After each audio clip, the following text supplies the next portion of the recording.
दोस्तों नमस्कार। मैं राम कुमार। अभी वर्तमान में देश में जो पूरा आंदोलन चल रहा है किसानों को, उस पर मैंने ये वीडियो बना रहा हूँ। और ये वीडियो जो अभी 3 बिल आए हैं कृषि से संबंधित, उसी पर ये वीडियो है। आखिर इस बिल से क्या प्रॉब्लम है किसानों को, और मैं किसान होने के नाते मेरा इस पर क्या विचार है, इस पर मैं शेयर करता हूँ। वो चलो शुरू करते हैं। अभी जो 3 बिल आए हैं उनको पहले मैं बताऊंगा कि ये 3 बिल हैं क्या। पहला जो बिल है, मूल आश्वासन कृषि सेवाओं पर किसान समझौता बिल 2020, ये पहला बिल है। इस बिल में जो प्रावधान है उसको मैं पहले बताता हूँ कि पहला इसमें प्रावधान है स्पॉन्सर, जो एक व्यक्ति हो सकता है, एक कंपनी हो सकता है, या 2 से अधिक व्यक्ति मिलकर के प्राइवेट संस्था बना के स्पॉन्सरशिप ले सकते हैं, मतलब कृषि का पूरा खर्चा उठा सकते हैं। दूसरा होता है, इसमें है प्रावधान समझौता का, एग्रीमेंट का। जो एग्रीमेंट होगा वो किसानों और वो जो स्पॉन्सरशिप जो ले रहे हैं उनके बीच में होगा। और तीसरा है, इसमें कृषि उत्पाद का मूल्य स्पॉन्सर तय करेगा। अब यहाँ पर विवाद बढ़ता है कि जो कृषि का जो उपज है उसका मूल्य किसान तय नहीं करेंगे, इसका मूल्य तय करेगा कौन? स्पॉन्सर।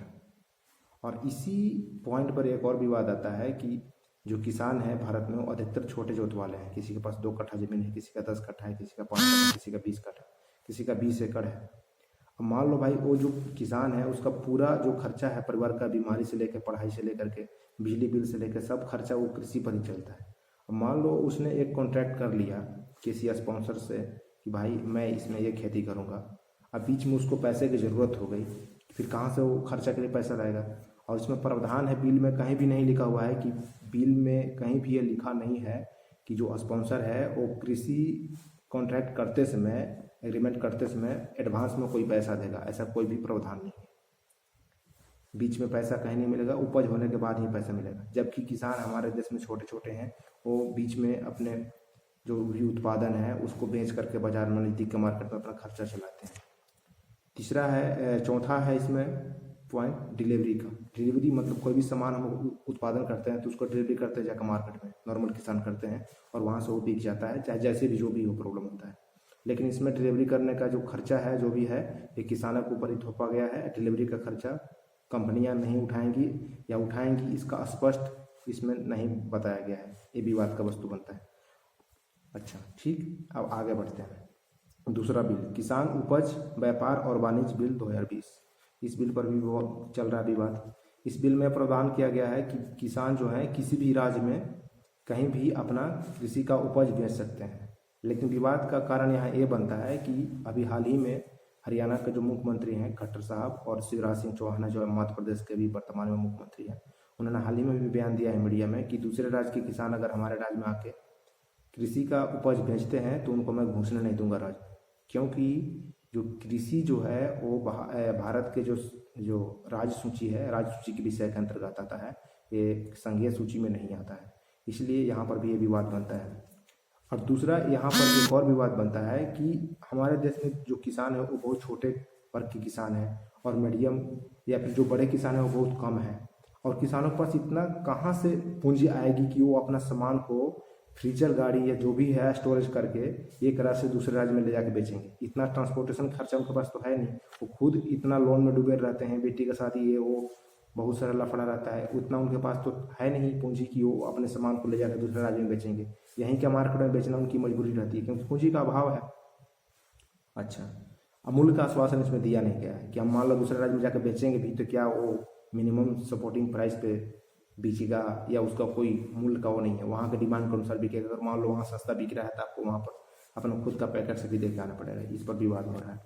और तीसरा जो बिल है जिसको बोलते हैं आवश्यक वस्तु संशोधन अधिनियम 2020, जो कि आवश्यक वस्तु अधिनियम 1955 में संशोधन किया गया है, उसके ऊपर है कि जो हमारे देश में आवश्यक वस्तुएं हैं जैसे अनाज, तेल, प्याज, आलू, लहसुन, मतलब पेट्रोलियम, उर्वरक, कुछ ऐसी वस्तुएं हैं जिनका सूची दिया गया है आवश्यक वस्तु अधिनियम में।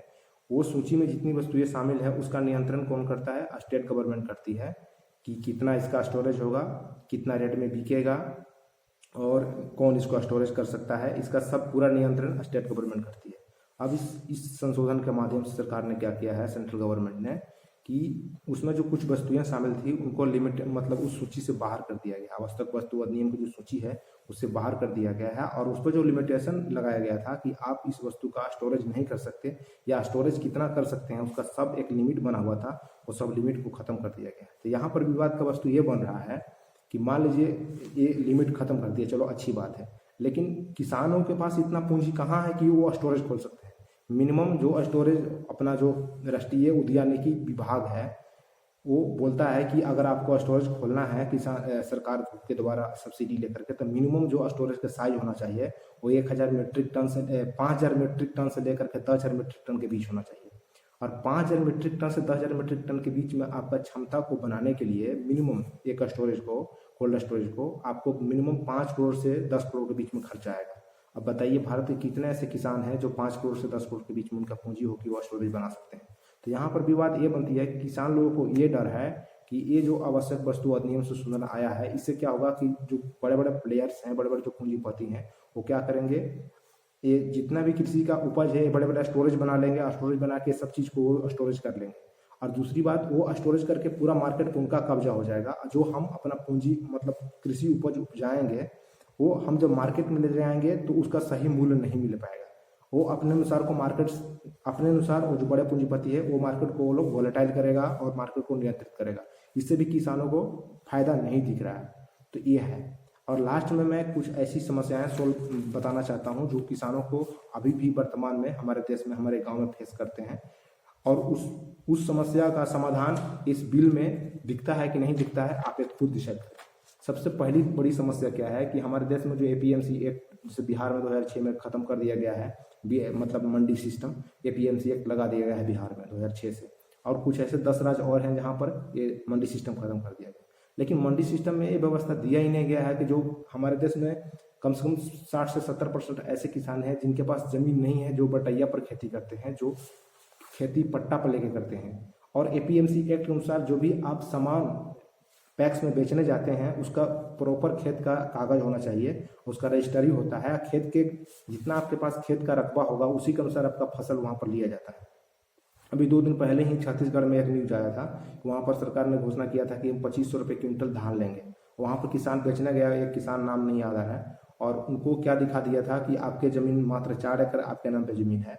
तो और वो बेचारा कुछ ज़्यादा धान लेकर गया था, बोला नहीं आपके पास से सिर्फ इतना ही धान खरीदा जाएगा, बाकी जो धान है आपका नहीं खरीदा जाएगा। उसको कुछ ऐसा मतलब महसूस हुआ, वहीं पर उसका हार्ट अटैक हुआ, वहीं मर गया। तो कहने का मतलब है कि बटाईदार के लिए एपीएमसी एक्ट में कोई भी प्रावधान नहीं किया गया है, और बहुत सारा प्रॉब्लम्स ऐसी हैं जिनका समाधान अभी भी नहीं हुआ है, और 70 साल या 80 साल अभी भी वही चल रहा है। जैसे पहली बात क्या है, हमारे किसानों के लिए कोई ट्रांसपोर्टेशन की व्यवस्था नहीं है। मंडी सिस्टम बना, सही बात है, लेकिन मंडी सिस्टम में इतना करप्शन है, उसका भी कोई डिसिप्लिन नहीं है। स्टोरेज सिस्टम का व्यवस्था अभी भी नहीं बना हुआ है किसानों का हक में। स्टोरेज अभी भी बनाते हैं तो बड़े पूंजीपति बनाते हैं।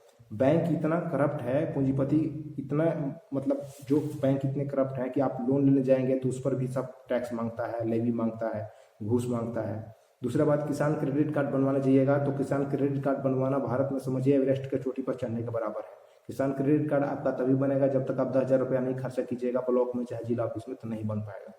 तीसरा, मार्केट तक जो हम सामान उपजाते हैं कृषक, वो मार्केट तक पहुंच ही नहीं पाता है। उसको जो मार्केट, मेन मार्केट कहाँ है? मार्केट का मतलब यह है कि जहाँ पर उसका डिमांड ज़्यादा हो, जैसे शहरों में जहाँ पर कृषि का उपज महंगा बिकता है, वहाँ तक हम पहुँच ही नहीं पाते हैं। हम तो गाँव के बाजार में ही मजबूरी में बेच देते हैं, क्योंकि हमको बच्चों को बहुत सारा ज़रूरत का सामान लेना होता है, हम बेच देते हैं मजबूरी में। और जो वहाँ जाके बेचते हैं वो पैसा कमाते हैं, हम तो कृषक वैसे के वैसे रह जाते हैं। तो ये समस्याएँ हैं। ओके, नमस्कार, बाय।